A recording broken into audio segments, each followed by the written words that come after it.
Hallelujah. Ma'am, mukta harang na ako wish minutes harang ma'am thana bedo happy new year hana salam tawna se. Hallelujah. Shuru thaka chare koi akan thangna rase nam sang nam ida. Bodo dum rasa tan. Prana tawna se. Ipai shona ko thak se ngasi mungai ba anu ba china la kun se da iso na ke wahi ta na ba dum kai koi mang de sinu lege program na ngabi thawai sinu pambi ngap ko thok to bi haji haji nu se प्रभु जीशु के तरीका हजरत हम नीचे प्रभु ना ताबी रहे फासरे अकुम की था से जीशु के नाम में आमीन आई की किसी के मैसेज समझना सीखी टॉपिक ऐसे टाइटल से always will go away new ways will be coming है अरीबा लंबी शिंचा खगनी अनुभव लंबी शिंग लागनी है आमीन अनुभव लंबी शिंग लागने भी तो अरीब से तक की मतलब था अदना एकोई ईश्वर एकोदा पांबसे करिनो है कदी अनुभव पुंसी दुनी ईश्वर एको मियो एकोदा तैमुकांद लेने हिंदू मियो एको पुंसी दा पांबसे किनो पुंसी से अरी दुनी अनुभव होंदो को दुनी आमीन अनुभव ओई पांबो मी कना लेते अनुभव पांबो कना लेते अदना अरी से पांबते कोइले कोइले का विषय का पांबतबा मयाम मयाव अदुबो तैमुकांद हचांग दुबा अपam batu da isoge thawai do apam batu da khine thawai do apam ba isoge apam batu ke no ari loki punsi machat sing do sakhibari anuba punsi machat sing lakani hai aduna ari lo punsi machat sing do sakhibari se isoge apam ni anuba punsi manga punsi gi chakot pa anuba thawai de labi isoge ko de pi pa me hallelujah aduna mi kaya na anuba bor mo pa me adugo anuba bor ya thalabu su ari lo punsi gi hainabi do adum thado te bida konsela ka thamba mi sidum lai adubo ishona hari di kaino ari ba pusigi haina macha haina bi sima do konsela ka thambanu madu thado pro adu budi no da anu bo porsi la kani ya se ishona pe hai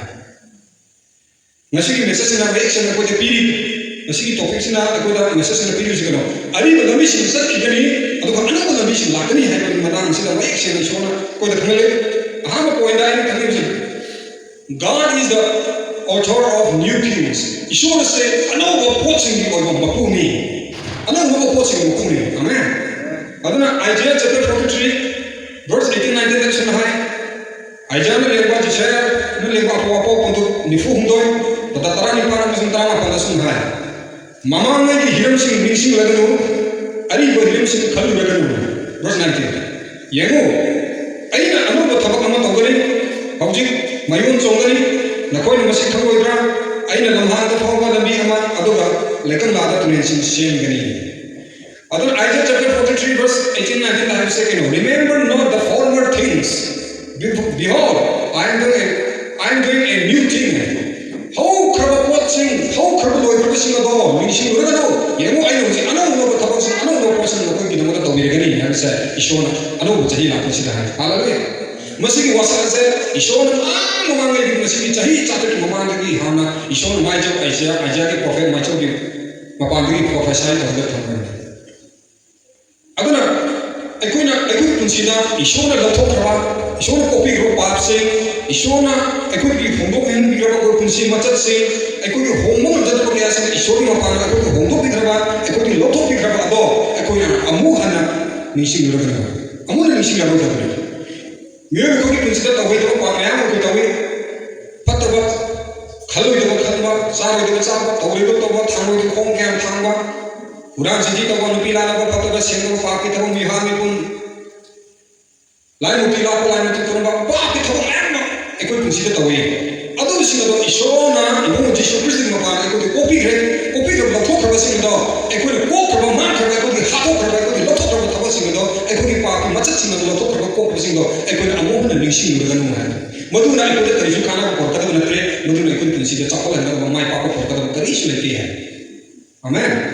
अदुना एको निंगसिंग तो से केनो ईशोना लथो खबा तो लथो रे को खबा तो copy रे मी ने पाप तो बस जीसु थाजर मधुन मी ने पाप तारे है खलो पाप तार बस मी ने पुंगिंग होंगा तो बदे ईश्वर के हाव ने ईश्वर के पाप मने आमेन मी ने पुंगिंग होंगा पाप तार बुन तमदा पुंगिंग होंगा ईश्वर का लतो दो ईश्वर के खाई हाव जने मरम दे याव चाम लो पाम ना मा की yaw chang gung da yaw ama man ki mutam da yaw ama fu dra ma ko thanam da man ki ma to ko ti ki ba chali ha ne ore ma ko da yaw man ki yaw ko phang ma to da ma ko da ya harau na thak ki be ko ni sing da ni amen when someone falls into the sin tana ko ma mi na ji shu tha da ma tung da nong no ko ma ko si kun mo ni shu tha da ma tung da pa ta ram tung da pa ma do adu da ma shoi kre ha kun mo ga tuna la ko ma tung da ishor ni khai ke harau ne mama mana mapa mana maki makha macha to phamu to mama mapa ma duna kaya da harau ne amen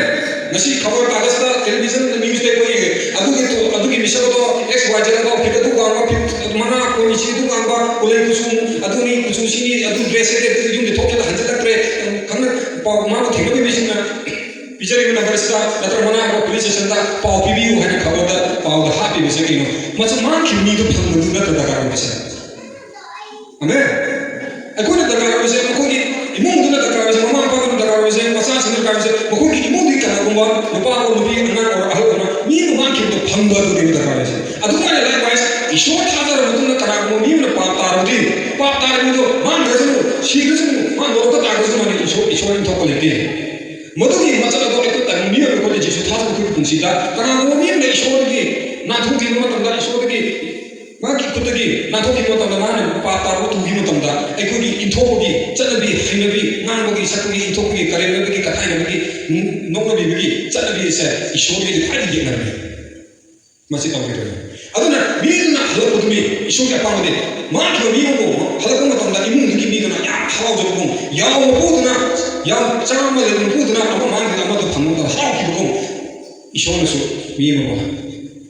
पुन होगा का ईश्वर ने पावे अदुना how खरबसी तो ईश्वर मा की मपा ना सिंग तो कना मीनो तो मत कॉपी है बता दे मत कॉपी रबे आमेन मधु की मपा ना ईश्वर कॉपी रबो ना की ना पावा कॉपी रबो नो दी लो तो करना की नो की सच रबो अरी नो खुशी मत के सच रबो सिंग तो मत अमुना निसिंग रबो है अदुना 2025 दा एको की खुशी दा असोय बा आना क्या को नि नाइ तो प्रॉब्लम मया ना तरगा नाइ बुं खंद बा हाउ बुं खंद बा खुशी के नुंग काय थंद बा क्या को खुशी दा मया लेनर के है मधु 2025 दा पुदनो सच रबने मत अमुना निसिंग रबो आमेन do not remember not the former things all for the Lord was in the kingdom of heaven how you get another lot to be matamutani amen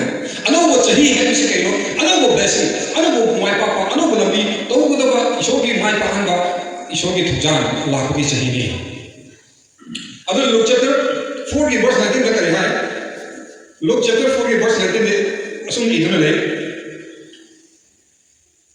जेहोवा की याबी की चाही लाथों में वो महान एक उठारे है इबो जिसु क्रिस्त ने तायु का लाख से जी ईशोना याबी बा चाही अब लाथों का लाख है लाथों में तो माने तायु का को की बने अगर न्यूया है से ईश्वर की चाही ने ईश्वर की मिलनी ईश्वर से मिलनी आमेन अगर सीधी ईश्वर थंग बाई को ना चर्च वर्शिप तो गुना प्रार्थना तो गुना ईश्वर का तत्व गुना ईश्वर का हाउ मायना ईश्वर का अनुभव चाहिए आपकी बोल मेरे का कोई भी वर्शिप कर लेंगे न्यू ईयर है बच्चे ईश्वर का तरुण दा अनुभव चाहिए हम से ऐसे शेमनी ईश्वर की चाहिए है बच्चे माँ की चाहिए है बच्चे एक कोई तो न्यू ईयर को तो खंगल लोग बिना तो लाखों ना लोग बिना तो सुमाना था यहाँ से यीशु क्रिस्त ने कोई पोकने आमेन and Luke chapter 4 verse 19 है जी ईश्वर की चाहिए प्रभु की चाहिए the year of the Lord प्रभु की चाहिए नहीं मुझे मैं declare तो मैं टाइम पर मापो के ये वो अदना एक कोई ईश्वर है अनुभव लंबी अनुभव मंगा अनुभव बोर अनुभव पोसिंग माना शेडिगिनी पिपिगिनी माना कोई तो वासी नहीं अनुभव तुरेल सिंह से पादों से कहना तुरेल सिंह पादों से कहना ईश्वर के बोर की फुट की लंबी की नंगी सत्य तो तुमनी माय पाका तो अथवा लंबी की लंबी है तो माना अहिं के वाट ले तो बोर माना कर पाऊँ सत्य तो की प्रॉस्पेरिटी की लंबी तो शेडिगिनी है ना तुरेल तो पादों तो ने तुरेल से इशिंग शेर इशिंग से पादों से कहना थवा इशिंग में तो ने थवा ऐसे मोदना हम तो लेकर मोदना अदुम ईश्वर का पता ले गमी तो थवा ऐसे की बोर की foot fountains of blessing bore की फुट तो थोकनी अपकनी माय पाकने अदुम की ईश्वर पता कुछ कसम में तो पतना ईश्वर की ना इकाई तुमना ईश्वर मुसीना ईश्वर पुरुमा भी तो प्रभु ने बीबी चाहिए को अनंत चाहिए से हाथ मक्की ने को ना हम बीबी ला को को जा है ना ममल खंग ईश्वर भी ता ईश्वर पुरुम जरगा वेलकम तो मी महा दो अदुम हिंदू तुले चेले तो अनु वो पुसी माय पापे ना भी सब को तो मोद मी तो पंगने आमेन अदना महान एको तो वासपे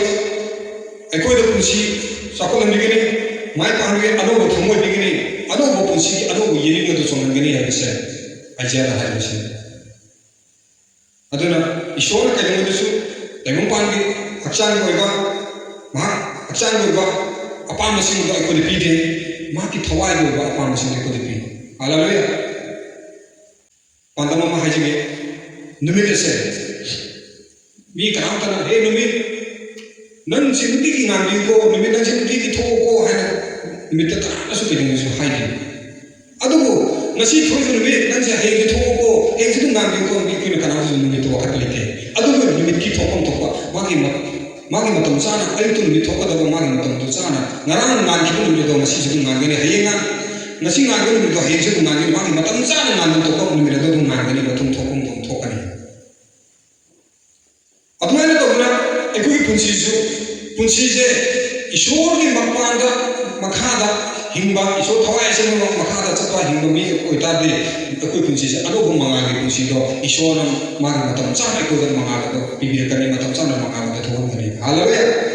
aduna na haki punsi da ya ki punsi da sakot ko manga le ba mai pa ko mo ki ha ta de ishor matam sana ko da anu go sahi la ko matam da anu go punsi anu go mai pa anu go bora do la ke ki ha ta de ishor kum ishar khunjarga ishor anu go sahi sida ai ni thamo kasan jarga ishor go welcome to maha da anu go manga ke bi anu go punsi sakot do la kani haleluya aduna ngasi thoki ni do hai jum thokani aduna ngasi akhon thungi ishor je hai chu cha ana do ishor do hindani ishor ho balite ishor ho balite ishor cha ana ngasi wo ishor hai ishor ke haleluya mahana aduna mana numinna nuti gi magi thoka magi manga thokom thokpa pipom thokom tamsan thokko dugum na ekoi punsi so ishor ge ano do ko bor do ishor do thawai di ifuk do shire ni di ano do bor ge la ni do ishor mo ano thok ching do ge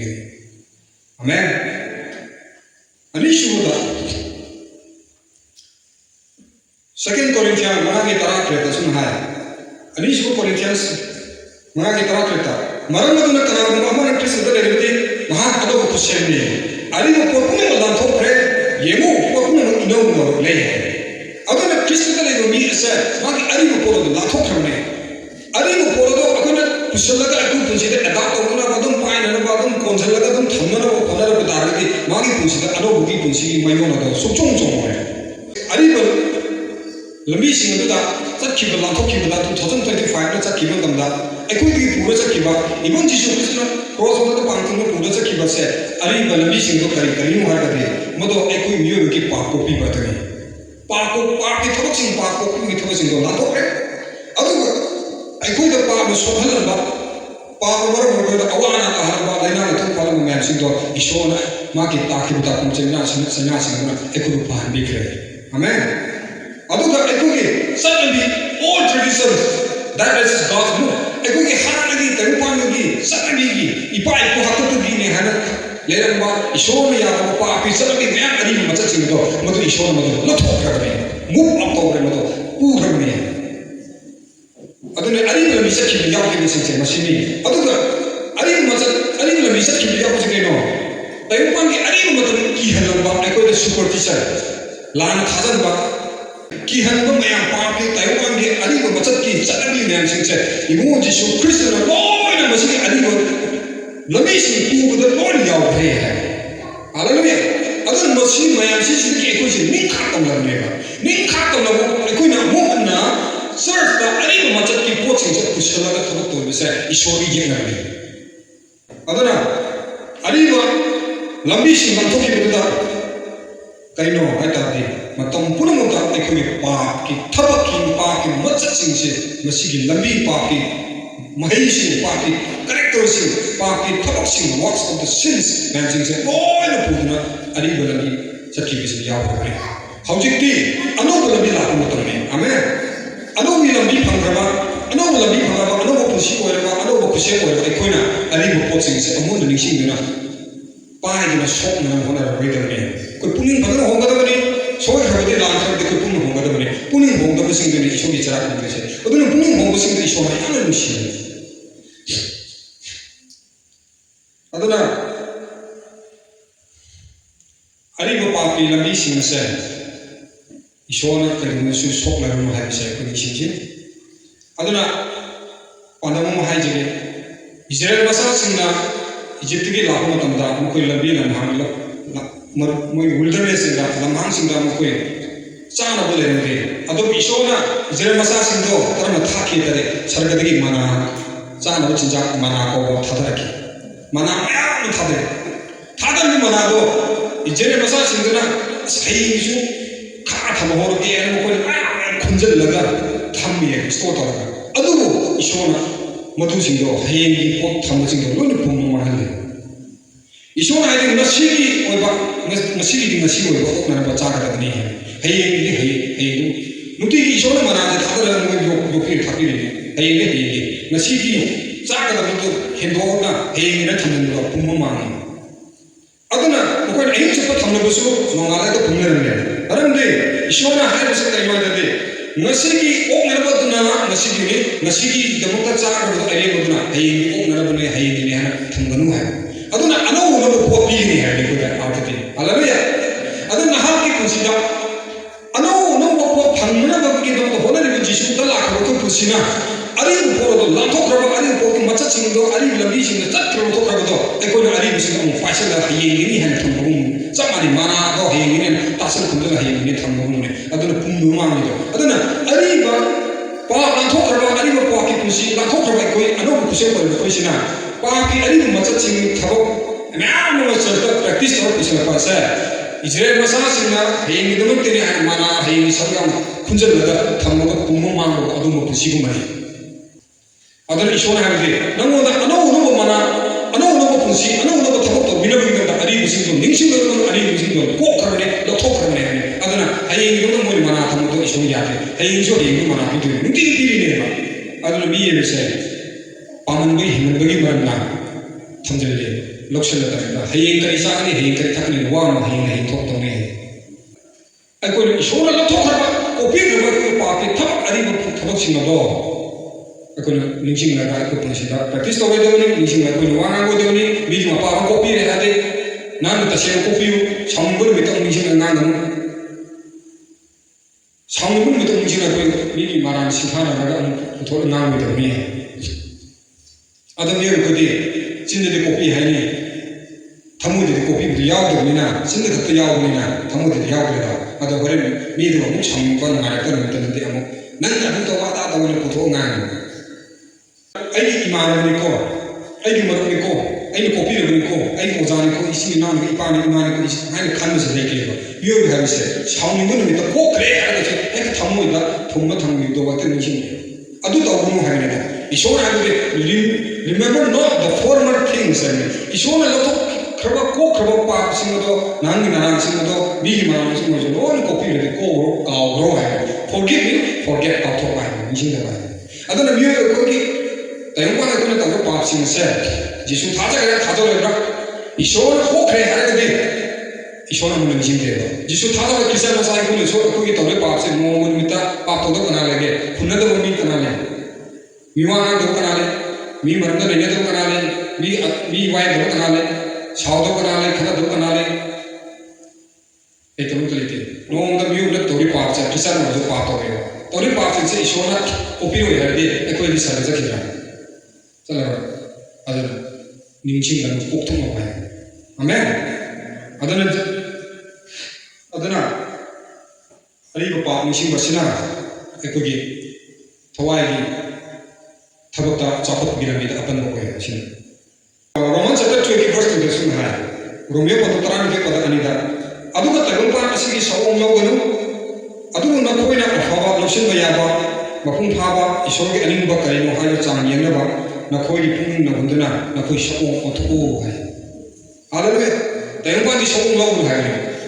adur bible sida Romans chapter 12 verse 2 hai sigina aduga na koina afaba hai afaba Loksin baya apa batu loksin baya apa kau loksin berada. Mapung paham isu ini mak kerino haiba. Isu ini faham mapung paham se kerino. The perfect, the will of the perfect. Isu ini mapung paham ani batu kerino aja pun khangan mapung dah. Sang yang mak kau nak kau puning se no halu hai. Aku puning se. Tapi pun ni hanya apa mak tahu se puning no. So ya isu ini thawai se thawai na nanti puning no nak kau ni. ꯑꯗꯨꯅ ꯏꯁꯣꯔꯒꯤ ꯊꯋꯥꯏ ꯑꯁꯦꯡꯕꯁꯦ ꯑꯩꯈꯣꯏꯒꯤ ꯅꯨꯡꯗ ꯌꯥꯎꯔꯀꯥꯟꯗ ꯏꯁꯣꯔꯒꯤ ꯅꯨꯡꯁꯤꯕꯗꯣ ꯑꯩꯈꯣꯏ ꯍꯥꯞꯆꯤꯜꯂꯀꯥꯟꯗ ꯏꯁꯣꯔꯅ ꯑꯅꯧꯕ ꯆꯍꯤ ꯁꯦꯝꯂꯤꯕ ꯑꯅꯧꯕ ꯆꯍꯤ ꯄꯤꯔꯤꯕ ꯖꯤꯁꯨ ꯈ꯭ꯔꯤꯁꯇꯅ ꯇꯥꯏꯕꯪ ꯄꯣꯛꯈ꯭ꯔꯤꯕ ꯀꯔꯤꯒꯤꯅꯣ ꯍꯥꯏꯕꯁꯦ ꯑꯩꯈꯣꯏꯅ ꯅꯤꯡꯁꯤꯡꯂꯀꯥꯟꯗ ꯊꯋꯥꯏꯗ ꯅꯧꯕ ꯅꯨꯡꯁꯤꯕ ꯏꯁꯣꯔꯅ ꯋꯥꯅ ꯈꯪꯈꯤꯕ ꯏꯁꯣꯔꯅ ꯇꯧꯈꯤꯕ ꯊꯕꯛꯁꯤꯡꯁꯦ ꯑꯩꯈꯣꯏꯒꯤꯗꯃꯛꯇ ꯄꯥꯎꯈꯠꯄ ꯂꯥꯛꯄꯅꯤꯀꯣ ꯑꯅꯧꯕ ꯆꯍꯤ ꯄꯤꯔꯤꯕꯁꯦ ꯃꯍꯥꯛꯅ ꯃꯁꯤꯒꯤ ꯆꯍꯤꯁꯤꯗ ꯑꯩꯈꯣꯏꯅ ꯄꯤꯔꯤꯕꯁꯦ ꯃꯍꯥꯛꯀꯤ ꯈꯨꯠꯁꯦꯝꯅꯤꯀꯣ ꯑꯅꯧꯕ ꯆꯍꯤ ꯄꯤꯔꯤꯕꯁꯦ ꯏꯁꯣꯔꯒꯤ ꯃꯇꯦꯡꯅ ꯐꯣꯡꯗꯣꯛꯅꯕꯅꯤꯀꯣ ꯑꯅꯧꯕ ꯅ꯭ꯌꯨ ꯏꯌꯔ ꯍꯥꯏꯅ ꯄꯥꯡꯊꯣꯛꯏꯁꯦ ꯆꯥꯛ ꯆꯥꯅꯕꯒꯤꯗꯃꯛꯇ ꯄꯤꯛꯅꯤꯛ ꯆꯠꯅꯕꯒꯤꯗꯃꯛꯇ ꯄꯤꯔꯛꯄ ꯆꯍꯤ ꯅꯠꯇꯦꯕ ꯃꯁꯤ ꯏꯁꯣꯔꯒꯤ ꯃꯇꯦꯡꯅ ꯐꯣꯡꯗꯣꯛꯅꯕ ꯏꯁꯣꯔ ꯈꯨꯔꯨꯝꯅꯕ ꯏꯁꯣꯔ ꯊꯥꯒꯠꯅꯕ ꯆꯍꯤꯁꯤꯒꯤ ꯃꯅꯨꯡꯗ ꯏꯁꯣꯔꯒꯤ ꯊꯋꯥꯏ ꯀꯠꯇꯅꯕ ꯄꯥꯞꯀꯤ ꯀꯌꯥꯒꯤ ꯄꯨꯟꯁꯤꯕꯨ ꯄꯥꯞꯇ ꯀꯟꯕꯤꯅꯅꯕ ꯄꯥꯞ ꯁꯟꯗꯣꯛꯅꯕ ꯊꯋꯥꯏ ꯀꯠꯇꯅꯕ ꯏꯁꯣꯔꯒꯤ ꯁꯦꯕꯥ ꯇꯧꯅꯕ ꯏꯁꯣꯔ ꯊꯧꯒꯠꯇꯅꯕ ꯏꯁꯣꯔ ꯈꯨꯔꯨꯝꯅꯕꯒꯤꯗꯃꯛꯇ ꯏꯁꯣꯔꯅ ꯃꯁꯤꯒꯤ ꯆꯍꯤꯁꯦ ꯑꯩꯈꯣꯏꯗ ꯄꯤꯕꯅꯦꯕ ꯑꯃꯦꯟ ꯑꯗꯨꯅ ꯃꯁꯤ ꯑꯩꯈꯣꯏꯒꯤ ꯑꯅꯧꯕ ꯁꯤꯖꯟ ꯑꯗꯨꯅ ꯇꯥꯏꯕꯪꯒꯤ ꯑꯅꯧꯕ ꯁꯑꯣꯡꯁꯦ ꯂꯧꯒꯗꯕꯅꯤ ꯑꯔꯤꯕ ꯁꯑꯣꯡꯗ ꯂꯥꯟꯊꯣꯛꯈ꯭ꯔꯕꯅꯤ ꯑꯅꯧꯕ ꯁꯑꯣꯡ ꯑꯅꯧꯕ ꯈꯨꯠꯁꯦꯝ ꯑꯣꯏꯔꯕꯅꯤ ꯑꯩꯈꯣꯏ ꯄꯨꯟꯁꯤꯁꯦ ꯖꯤꯁꯨ ꯊꯥꯖꯔꯕꯗꯤ ꯖꯤꯁꯨ ꯌꯥꯗꯕ ꯄꯥꯞꯀꯤ ꯊꯕꯛꯁꯤꯡ ꯂꯣꯏ ꯀꯣꯛꯈ꯭ꯔꯕꯅꯤ ꯖꯤꯁꯨꯒꯤ ꯑꯅꯧꯕ ꯄꯨꯟꯁꯤꯒꯤ ꯂꯝꯃꯥꯏ ꯑꯅꯧꯕ ꯄꯨꯟꯁꯤ ꯆꯦꯞꯇꯔꯗ ꯍꯥꯡꯂꯕꯅꯤ ꯑꯅꯧꯕ ꯄꯨꯟꯁꯤ ꯂꯝꯕꯤꯗ ꯑꯩꯈꯣꯏ ꯐꯪꯂꯕꯅꯤ ꯑꯅꯧꯕ ꯄꯨꯟꯁꯤꯒꯤ ꯏꯁꯤꯡ ꯏꯐꯨꯠ ꯆꯦꯜꯂꯒ ꯑꯩꯈꯣꯏꯗ ꯆꯦꯜꯂꯕꯅꯤ ꯑꯃꯦꯟ ꯑꯗꯨ ꯆꯦꯜꯂꯒ ꯑꯩꯈꯣꯏꯁꯦ ꯑꯔꯤꯕ ꯄꯨꯟꯁꯤ ꯑꯃꯨꯛ ꯌꯥꯟꯁꯤꯜꯂꯔꯣꯏꯗꯕꯅꯤ ꯑꯅꯩꯕ ꯌꯥꯟꯁꯤꯜꯂꯔꯣꯏꯗꯕꯅꯤ ꯑꯗꯨꯅ ꯕꯥꯏꯕꯜꯗ ꯀꯔꯤ ꯍꯥꯏ ꯅꯈꯣꯏ ꯁꯦꯡꯗꯕꯁꯤꯡ ꯃꯔꯛꯇꯒꯤ ꯊꯣꯛꯂꯛꯇꯨꯅ ꯇꯣꯉꯥꯜꯂꯣ ꯅꯈꯣꯏ ꯃꯤꯁꯤꯡꯗꯒꯤ ꯊꯣꯛꯂꯛꯇꯨꯅ ꯇꯣꯉꯥꯜꯂꯣ ꯁꯦꯡꯗꯕ ꯀꯔꯤꯒꯨꯝꯕ ꯈꯛ ꯁꯣꯛꯀꯅꯨ ꯍꯥꯏꯕꯁꯦ ꯀꯣꯔꯤꯟꯊꯤꯌꯟꯗ ꯍꯥꯏꯔꯤ ꯑꯃꯦꯟ ꯍꯜꯂꯦꯂꯨꯌꯥ ꯑꯗꯨꯅ you cannot live a new life with an old mindset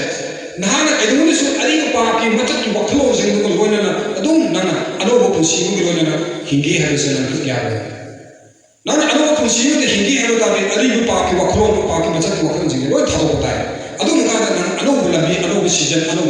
anoba adulakani hallelujah ariba paapki wakhalosing se loina thadok chakra mutunda eko anoba punsi wakhalon de ngomani anoba way have you know new ways to know anoba lambi to know now new thinking anong khanba new season anoba ritu ma lakani anoba lambi lakai se anoba ritu ma anoba season lakani madu kaino anoba manam da khanba anoba poti manam da khanba ishori o manam da thawai kannabagi thajaba senanabagi ishor helsan mananabagi thajaba ishor kunsi o mananabagi ishor samane kamai hidagi har anoba kunsi ai kunsi se ana sakot ba ishor thawai ma pa sakot ke han khanba kunsi anoba season new year hallelujah aduga new calling ishor nong kobibani nong kokthopibani new year haibase kaino mase anoba discipline ishor ga phajaba discipline magi lamchat sajatu nakpa new level ishor na anoba lambi thanabi gi anoba chahi la pa haibase ishor anoba lambi thanabi matamni madubo kaino anoba nong na haibinga ishor da haibinga nisi na nong thanabi gi aduna ishora hongamase God senses us from the inside out ishora hongambibase manangdagi mapan thongna hongambibane amen hongre haiba tarade eko mapan thongna hongta sema honggodabane aduna mapan thongna hongba haibase ishori apamane manungdi hongmani mapan hongba khaknate ishori manungdi honggodabane aduna akoi hongre haiba mi kushen ore anu kushen ore ba ari polan thokre haiba mi khudi mase jisu kristi gi nimita tasina nauna ishor ki khurena hong pusi legdabani amen pusi se hongdokpa pusi se onam honam tamda kudak to onam ngado ya nangi pusi to nangi life change character macha lamsa saja wangan sanga saram batham batawma men si do kudak to ona thado kudak to hongdok ngado ya do hongdok ngado so nangi tamna tam hongdok no bi matam do ya kan pung thabo hongdok ba de makani amen ado nahaki pusi so ekoi hongdok ngado kya sin do ishor hongdok matam do ya kan ishor hongdok bi gre ekoi bi hongdok bi gre hojite ishor ko lothok bi gre anoba chahi pi bi anoba chahi se anoba